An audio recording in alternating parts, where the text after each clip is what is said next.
สวัสดีท่านผู้ชมกลับมาพบกับรายการTime to Shareสำหรับหัวข้อที่เราอยากจะนำเสนอในวันนี้ก็คือ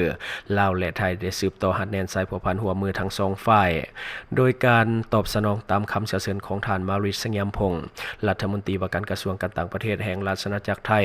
ท่านทองสวรรค์พรหมวิหารรัฐมนตรีกระทรวงการต่างประเทศแห่งสปป.ลาวพร้อมด้วยภรรยาและคณะได้เดินทางเยี่ยมยามราชอาณาจักรไทยอย่างเป็นทางการในระหว่างวันที่วันที่23พฤษภาคมปี2025เพื่อแนะนำตัวภายหลังที่ว่าได้รับตำแหน่งหรือว่าได้รับการแต่งตั้งให้ดำรงตำแหน่งรัฐมนตรีกระทรวงการต่างประเทศแห่งสปป.ลาวในท้ายปี2024ที่ผ่านมาพร้อมทั้งเป็นการสืบต่อหัดแนนและก็เสริมขยายสายผัวพันมิตรภาพและก็การร่วมมือฐานบ้านไกลเฮือนเคียงที่ดีต่อกันที่ว่ามีแต่ดลนานในฐานะคู่ร่วมยุทธศาสตร์เพื่อการเจริญเติบโตและก็การพัฒนาแบบยืนยง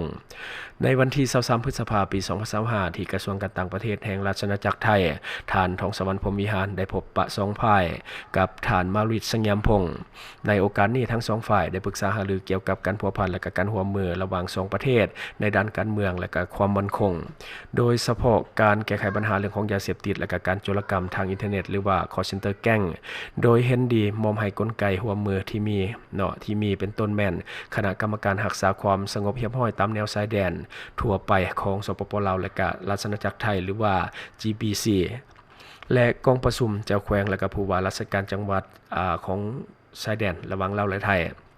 และก็กลไกอื่นๆสืบต่อเพิ่มทวีในการประสานงานและการแลกเปลี่ยนข้อมูลข่าวสารร่วมกันอย่างใกล้ชิดเพื่อพร้อมกันแก้ไขปัญหาดังกล่าวให้ลดน้อยถอยลงพร้อมนี้ยังได้ทบทวนคืนและก็ตีราคาสูงต่อการจัดตั้งปฏิบัติบรรดานิติกรรมและก็ข้อตกลงต่างๆที่การนำคันสูงของสองประเทศได้ตกลงร่วมกันในระยะผ่านมาเป็นต้นแม่นการจัดตั้งปฏิบัติแผนปฏิบัติงานว่าด้วยคู่ร่วมยุทธศาสตร์เพื่อการเจริญเติบโตและก็การพัฒนาแบบยืนยงในปี2022 5ปี2026บรรดาโครงการหัวมือที่นอนอยู่ในแผนปฏิบัติงานดังกล่าวที่ได้รับการจัดตั้งปฏิบัติสำเร็จแล้วประกอบมีการปรับปรุงเส้นทางเลขที่11นำสร้างโคเขาดอและกระทางรถไฟลาวไทยระหว่างระยะที่2ท่านาแรงกับคำสวัสดิ์และก็โครงการที่กำลังดำเนินการจัดตั้งปฏิบัติแม่นขัวขามนำคลองก็คือขัวมิตรภาพลาวไทยแห่งที่5ระหว่างแขวงบริคำไซและจังหวัดบึงกาฬของประเทศไทยการยกระดับทางหลวงแห่งชาติเลขที่12ท่าแขกและก็ด่านนาเผาขออภัยน่าจะเป็นด่านนำเผาด่านนำเผาขัวเสียงแมนหาหลวงพระบางขัวคำนำของมิตรภาพลาวไทยแห่งที่6ก็คือสารวัตรและก็อุบลราชธานีของประเทศไทยและก็อื่นๆซึ่งบรรดาโครงการหัวมือดังกล่าวได้นำเอาผลประโยชน์จริงนำมาสู่ประชาชนทั้งสองประเทศทั้งลาวและไทยพร้อมนี้ทั้งสองฝ่ายยังได้เห็นดีเป็นเอกภาพร่วมกันสุขอยู่ให้มีการแลกเปลี่ยนเยี่ยมยามคณะผู้แทนขั้นสูงสุดและก็ขั้นต่างๆร่วมกันเป็นปกติเพื่อสร้างพื้นฐานอันดีให้แก่การพัวพันและก็การร่วมมือด้านเศรษฐกิจการค้าการลงทุนการท่องเที่ยวและก็ความมั่นคงก็คือการร่วมมือเพื่อการพัฒนาพิเศษปี2025นี่เป็นปีครบรอบ75 ปีแห่งการสร้างตั้งสายพัวพันการทูตทั้งสองฝ่ายได้เห็นดีร่วมกันจัดกิจกรรมต่างๆเพื่อเฉลิมฉลองวันสำคัญดังกล่าวเป็นต้นแม่นการจัดงานบุญผาป่าสามัคคีจากวัดองค์ตื้อวรวิหารจากสปป.ลาวเพื่อนำไปทอดถวายที่วัดศรีนวลอำเภอเมืองจังหวัดขอนแก่นสนองทุนการศึกษาจำนวน75ทุนให้แก่สปป.ลาวสนองเครื่องกำเนิดไฟฟ้าให้แก่ชาวกสิกรปลูกซาและก็กาเฟที่เมืองแขวงบ่อแก้วการจัดงานสัมมนาวิชาการ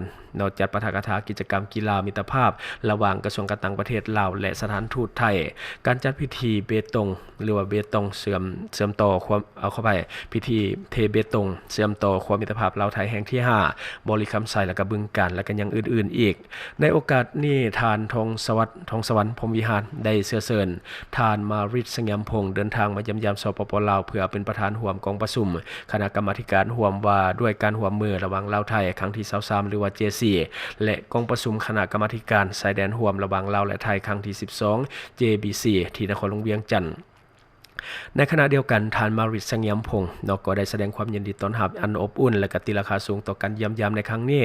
ซึ่งเป็นขีดหมายสำคัญในโอกาสเฉลิมฉลองครบรอบ75 ปีแห่งการสร้างตั้งสายพัวพันการทูตระหว่างลาวและประเทศไทยในปี2025นี้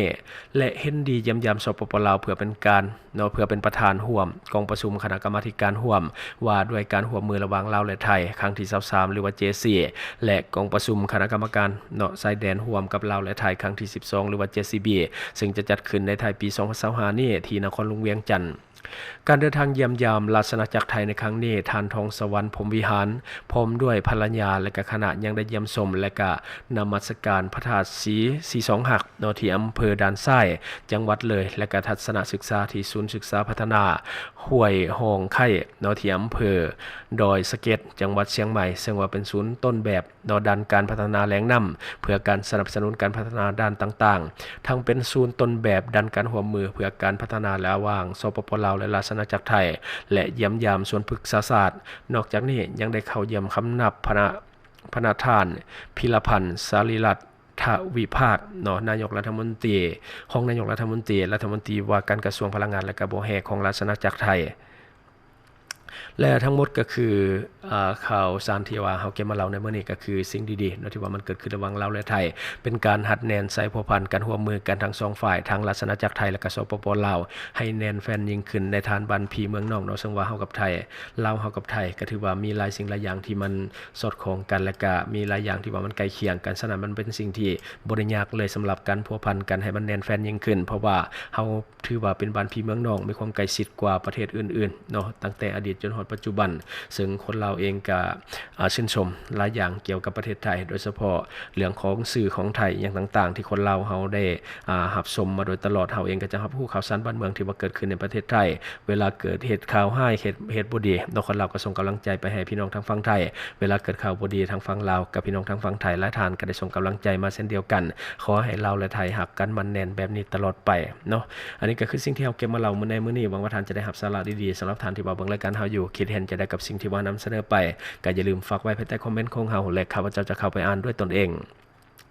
และก็ขอฝากสำหรับท่านใดที่ว่ามีพฤติกรรมเสี่ยงในเรื่องของการกินดิบกินแดงรับก้อยซอยจุหรือว่านักดื่มทั้งหลายทั้งเหล้าทั้งเบียร์ทุกคนฮู้อยู่แก่ใจอยู่แล้วว่ามันมีความเสี่ยงในเรื่องของฤทธิ์แอลกอฮอล์จะทำลายเซลล์ตับถ้าว่าเซลล์ตับตายก็จะเป็นกระดันหรือว่าเป็นพยาธิตับแข็งนั่นเองและท่านใดที่ว่ามักกินดิบกินแดงเฮาฮู้อยู่แล้วว่ามันมีเชื้อโรคเชื้อราต่างๆที่อยู่ในอาหารดิบเวลามันเข้าไปก็จะทำลายตับเฮาโดยเฉพาะพยาธิใบไม้ในตับและก็สารตับรวมทั้งไวรัสตับชนิดต่างๆนํด้วยฉะนั้นอย่าลืมปกป้องตับของท่านด้วยผลิตภัณฑ์ D+ ของเฮาและก็ยังเป็นยาแก้เมาข้างได้ดีนํด้วยและก็ขอฝากสำหรับคนลาวในปัจจุบันเงินกีบยังอ่อนค่าอยากให้ทุกคนช่วยกันพยุงค่าเงินกีบให้กลับมาแข็งค่าดังเดิมและก็อย่าลืมส่งเสริมสินค้าที่เป็นของคนลาวที่ผลิตภายในลาวเพื่อลดผ่อนการนำเข้าสินค้าที่บ่จำเป็นจากต่างประเทศและสำหรับท่านที่ว่าเบิ่งรายการเฮาอยู่ถ้าคิดว่ารายการของเฮามีสาระหรือว่ามีประโยชน์อยากส่งเสริมอยากซัพพอร์ตอยากให้กำลังใจทีมงานของพวกเฮาก็อย่าลืมกดติดตามช่องเพราะว่าการกดติดตามช่องถือเป็น2ทางเดียวแท้ๆที่จะเฮ็ดให้ทีมงานของเฮามีรายได้และก็มีกำลังใจในการผลิตคอนเทนต์ดีๆแบบนี้ให้ท่านได้ชมเรื่อยๆอย่าลืมให้กำลังใจทีมงานของพวกเฮาโดยการกดติดตามช่องขอบใจD+ ผลิตภัณฑ์ปกป้องตับจากฤทธิ์แอลกอฮอล์และก็เชื้อโรคต่างๆที่มาจากอาหารดิบที่ว่าเฮากินในชีวิตประจำวันซึ่งว่าตัวนี้มีการปรับสูตรให้มีความเข้มข้นกว่าปกติกว่าสินค้าที่มีตามท้องตลาดทั่วไปเพราะว่าถ้าบ่ปรับนี่จะบ่เข้ากับคนลาวเพราะว่าคนลาวนี่ดื่มเหล้าก็นักดื่มเบียร์ก็นักและก็ยังกินอาหารดิบตัวนี้ส่งผลเสียต่อตับอย่างแน่นอนหลายคนฮู้อยู่แก่ใจซึ่งว่า D+ นี่จะเป็นอาหารเสริมที่เข้ากับยุคเข้ากับสมัยที่สุดแล้วตัวนี้บ่แม่นแบบแคปซูลแบบเก่าที่ว่าต้องกินเป็นเดือนๆตัวนี้ใช้เวลากินเพียงแต่5วันซึ่งว่าเป็นแบบซองส่งกินกับน้ำตัวนี้จะกินง่ายมีกลิ่นหอมมีรสชาติดีแล้วก็คล้ายๆกับน้ำมักไหม้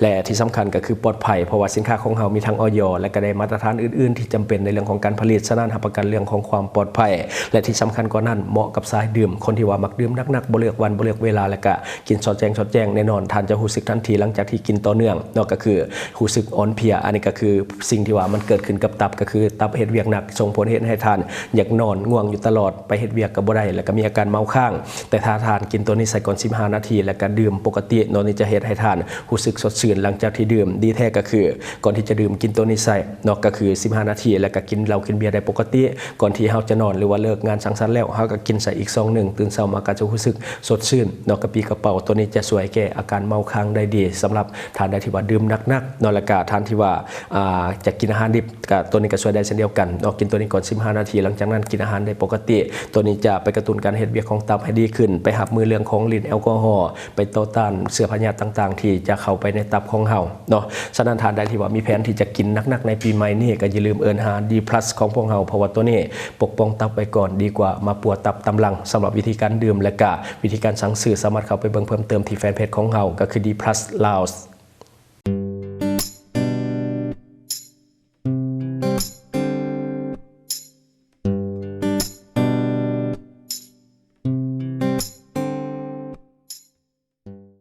สนใจโฆษณาประชาสัมพันธ์ธุรกิจและผลิตภัณฑ์ของท่านผ่านรายการของเฮาสนใจติดต่อตามข้อมูลที่ขึ้นหน้าจอในปัจจุบันได้เลย